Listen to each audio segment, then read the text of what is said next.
quand le self-control n'est pas normal. Si l'on veut que les gens aient plus de volonté, on doit leur faire croire que la norme, c'est d'avoir du self-control. Mais quand avez-vous entendu parler d'une tendance positive du comportement pour la dernière fois ? Les médias préfèrent nous effrayer avec des statistiques choquantes montrant que nous devenons de plus en plus paresseux, de moins en moins moraux et de moins en moins sains. Nous entendons ces statistiques sans arrêt. 40% des Américains ne font jamais d'exercice et seuls 11% ont une véritable activité physique 5 fois par semaine, ce qui est la recommandation standard pour être en bonne santé et perdre du poids. Seulement 14% des adultes mangent les 5 fruits et légumes recommandés par jour. En revanche, l'adulte moyen consomme près de 50 kg de sucre par an. Initialement, le but de ces statistiques est de nous combler d'horreur. Mais soyons honnêtes, si nous nous trouvons dans cette majorité, tout ce que notre cerveau tribal traduit, c'est « Oh quel soulagement, je suis exactement comme tout le monde ». Plus on commence fermement à croire que c'est ce que les gens font, et que ce n'est donc pas un problème si je le fais moi aussi.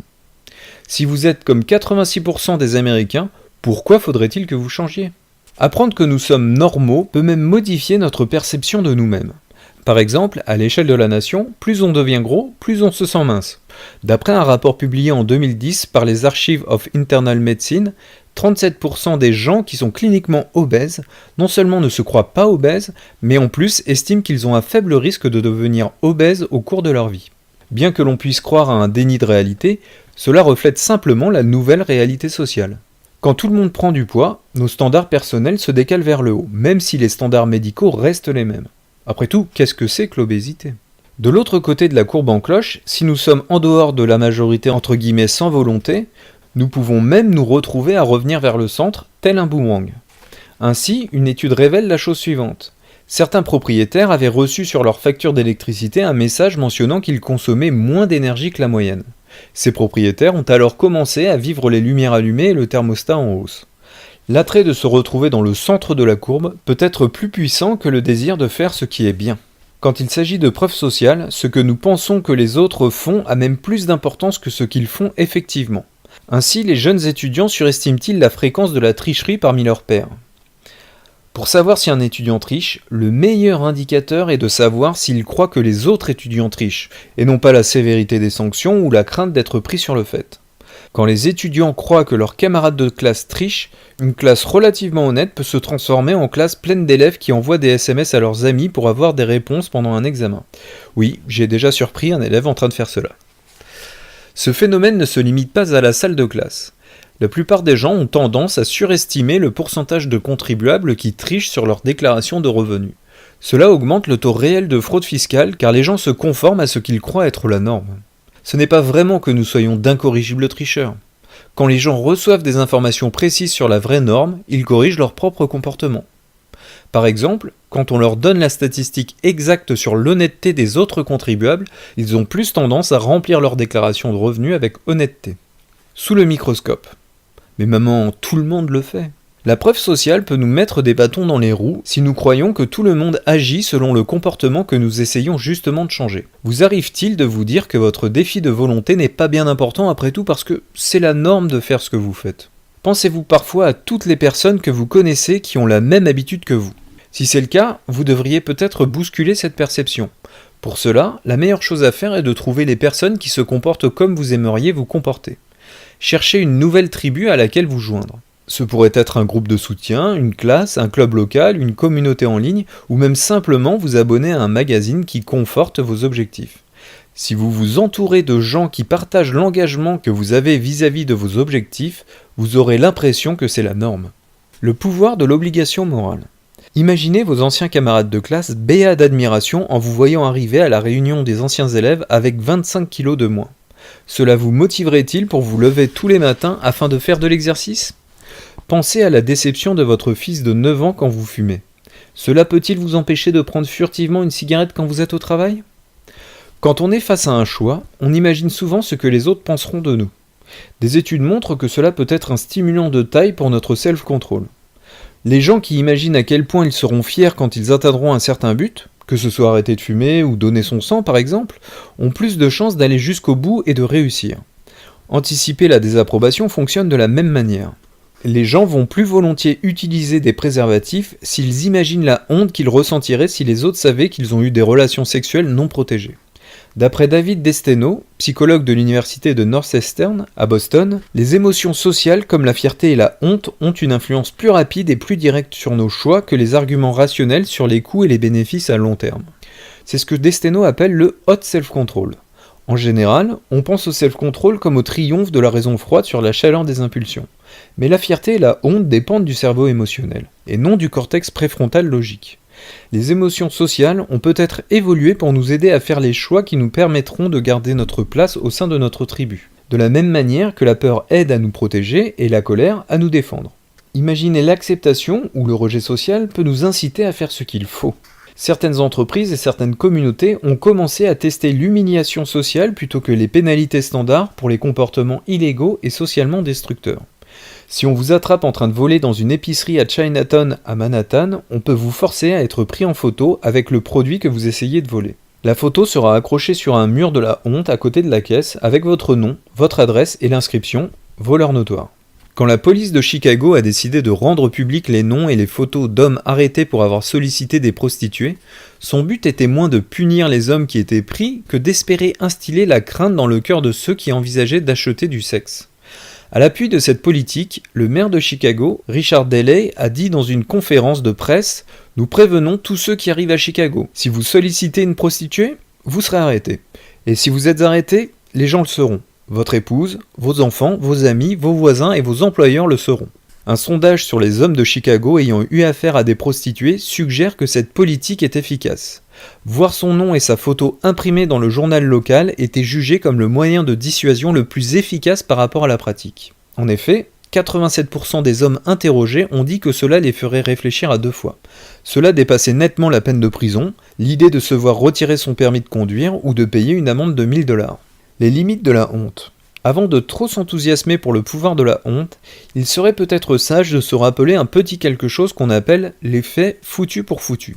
La frontière est mince entre les bénéfices liés à l'anticipation d'une émotion sociale négative comme la honte et l'effondrement de la volonté qui résulterait du fait de ressentir réellement la honte. Nous avons vu à maintes reprises comment éprouver des sentiments négatifs pousse à céder à la tentation, tout particulièrement lorsque l'on ressent de la culpabilité ou de la honte. Comme mesure préventive, la honte peut marcher. Mais une fois que le mal est fait, la honte risque plus d'entraîner de l'autosabotage que du self-control. Par exemple, les joueurs qui se sentent le plus honteux d'avoir perdu une importante somme d'argent auront plus tendance à traquer l'argent perdu en jouant encore plus et en empruntant pour essayer de récupérer leur perte.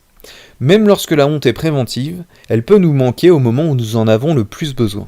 Quand des individus préoccupés par leur santé doivent s'imaginer un gâteau au chocolat devant eux, puis imaginer la honte qu'ils ressentiraient s'ils le mangeaient en entier, ils ont moins tendance à le manger. C'est du moins l'hypothèse. Mais quand les chercheurs ont réellement mis une grosse part de gâteau au chocolat du Cheesecake Factory sur la table, avec une bouteille d'eau, une fourchette et une serviette en papier, la honte a eu l'effet inverse. Seulement 10% ont résisté à la tentation. La honte préventive peut certainement vous empêcher d'entrer dans le Cheesecake Factory, mais quand la tentation est sous votre nez, elle n'a aucun pouvoir par rapport à la promesse de récompense. Une fois que vos neurones dopaminergiques entrent en action, un sentiment négatif comme la honte intensifie votre désir et vous rend encore plus susceptible de céder à la tentation. Le pouvoir de la fierté. La fierté, au contraire, s'en sort même devant la tentation. 40% des participants qui ont imaginé leur fierté s'ils résistaient au Cheesecake Factory n'ont pas pris une seule bouchée. Une des raisons qui explique cela, c'est que la fierté leur faisait oublier le gâteau. Au contraire, la honte déclenchait paradoxalement un plaisir anticipé et les participants ont rapporté avoir eu des pensées liées à la tentation telles que « ça sent bon » et « ça va être délicieux ». Une autre raison est purement biologique. Des études en laboratoire révèlent que la culpabilité abaisse la variabilité de la fréquence cardiaque, c'est-à-dire notre réserve physiologique de volonté. La fierté, au contraire, maintient, voire augmente cette réserve. Pour que la fierté marche, il nous faut croire que les autres regardent ou que nous aurons l'occasion de leur raconter notre réussite. Les chercheurs en marketing ont découvert que les gens ont beaucoup plus tendance à acheter des produits écologiques en public que dans l'intimité du shopping en ligne. Acheter écologique est une façon de montrer aux autres comme nous sommes altruistes et attentionnés. Et nous voulons que ce mérite soit reconnu socialement. Sans ce petit coup de fouet à leur statut, la plupart des gens ne saisiront pas l'occasion de sauver un arbre. Cette recherche fait ressortir une stratégie utile pour nous aider à tenir nos résolutions. Annoncez les défis que vous voulez relever autour de vous. Si vous pensez que les autres soutiennent votre projet et gardent un œil sur votre comportement, vous serez plus motivé à agir en conséquence. Expérience de volonté. Le pouvoir de la fierté. Mettez à profit le besoin humain basique de reconnaissance en imaginant comment vous serez fier de réussir à relever votre défi.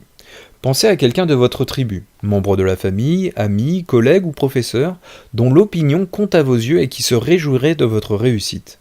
Quand vous faites un choix dont vous êtes fier, partagez-le avec votre tribu sur Facebook, Twitter ou, pour les récalcitrants à la technologie moderne, en partageant l'histoire de vive voix. La honte de devoir s'acquitter de ses impôts en retard.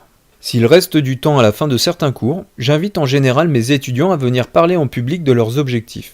Cela peut engendrer un peu de pression sociale, beaucoup de gens se sentent obligés après avoir parlé en public, surtout s'ils savent que je vais leur demander plus tard comment cela se passe devant toute la classe. Cela donne aussi une forme de fierté anticipée, car beaucoup de ces étudiants sont motivés à l'idée de pouvoir décrire leur réussite en classe. Il y a quelques années, alors qu'il y avait environ 150 élèves dans la classe, une femme a annoncé son but de s'acquitter enfin de ses impôts en retard. La semaine suivante, je ne l'ai pas vue et j'ai demandé à la classe « Où est la femme qui voulait payer ses impôts ?» Elle n'était pas là. Mais 2 autres personnes ont levé la main pour dire qu'elles avaient commencé elles aussi les démarches pour payer les impôts qu'elles n'avaient pas encore payés. Ce qui est incroyable, c'est qu'aucune des 2 n'avait choisi initialement de s'acquitter de ses impôts comme défi de volonté. L'annonce faite par la femme la semaine précédente les avait inspirées. C'était un cas typique de contagion. Maintenant, où était la femme qui avait fait la promesse initiale ? Je ne suis pas sûr, et comme c'était notre dernier cours, je ne l'ai jamais su. Je ne peux qu'espérer qu'elle ait eu un rendez-vous avec un avocat fiscaliste et non qu'elle fût victime de la honte. C'est l'autre facette du pouvoir de l'obligation morale. Imaginer les yeux des autres peut être motivant, mais si nous échouons, imaginer leur mépris peut nous décourager de réapparaître en public. Être banni de la tribu. Les échecs de la volonté comme l'addiction, l'obésité et la faillite sont souvent stigmatisés dans notre société. On peut supposer, à tort, qu'une personne est faible, paresseuse, stupide ou égoïste et se convaincre qu'elle mérite d'être montrée du doigt ou bannie de la tribu. Mais nous devrions être particulièrement prudents quand il s'agit de traiter des gens par le mépris sous prétexte qu'ils ne contrôlent pas leur comportement comme nous le voudrions. Outre que c'est une façon bien cruelle de traiter les gens, c'est une bien piètre stratégie pour pousser les gens au changement. Pour reprendre les mots de Deb Lemire, président de l'Association for Size, Diversity and Health, si la honte marchait, eh bien, il n'y aurait certainement pas de gros. D'après la recherche, être banni de sa tribu vide quelqu'un de sa volonté. On constate que les gens qui ont été rejetés socialement ont moins tendance à résister à la tentation de cookies tout juste sortis du four, et qu'ils abandonnent plus vite une tâche difficile. Ils se laissent aussi distraire plus facilement lorsqu'ils doivent se concentrer. Des études montrent que plus les minorités raciales sont exposées aux préjugés, moins elles ont de self-control. Et il suffit de rappeler aux minorités la discrimination pour faire baisser leur volonté. Chaque fois que nous nous sentons exclus ou insultés, nous courons encore plus le risque de céder à nos pires impulsions. Plutôt que de faire honte aux gens pour leurs échecs de volonté, on devrait au contraire leur offrir un support social quand ils réussissent. On a eu un bon exemple de cela à l'université de Pittsburgh où, dans un projet visant à aider les gens à perdre du poids, les participants ont été priés de s'inscrire avec un ami ou un membre de leur famille. Les expérimentateurs donnaient aux participants des devoirs de soutien, comme partager un repas sain pendant la semaine et se téléphoner pour faire le point et s'encourager mutuellement. Ce sont 66% des participants de ce projet qui ont conservé leur perte de poids après une période de suivi de 10 mois. Un chiffre impressionnant si on le compare avec les 24% du groupe de contrôle de personnes qui ne s'étaient pas inscrites avec un ami ou un membre de leur famille. Expérience de volonté. Faites-en un projet de groupe.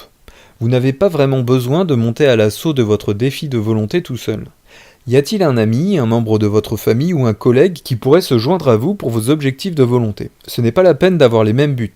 Faire le point ensemble et vous encourager mutuellement peut suffire à apporter le soutien moral dont votre self-control a besoin. Si vous aimez que ce soutien social prenne la forme d'une sorte de compétition, engagez les autres dans une confrontation de volonté. Qui sera le premier à achever une tâche que vous repoussez sans cesse, ou encore à économiser le plus d'argent en un mois ?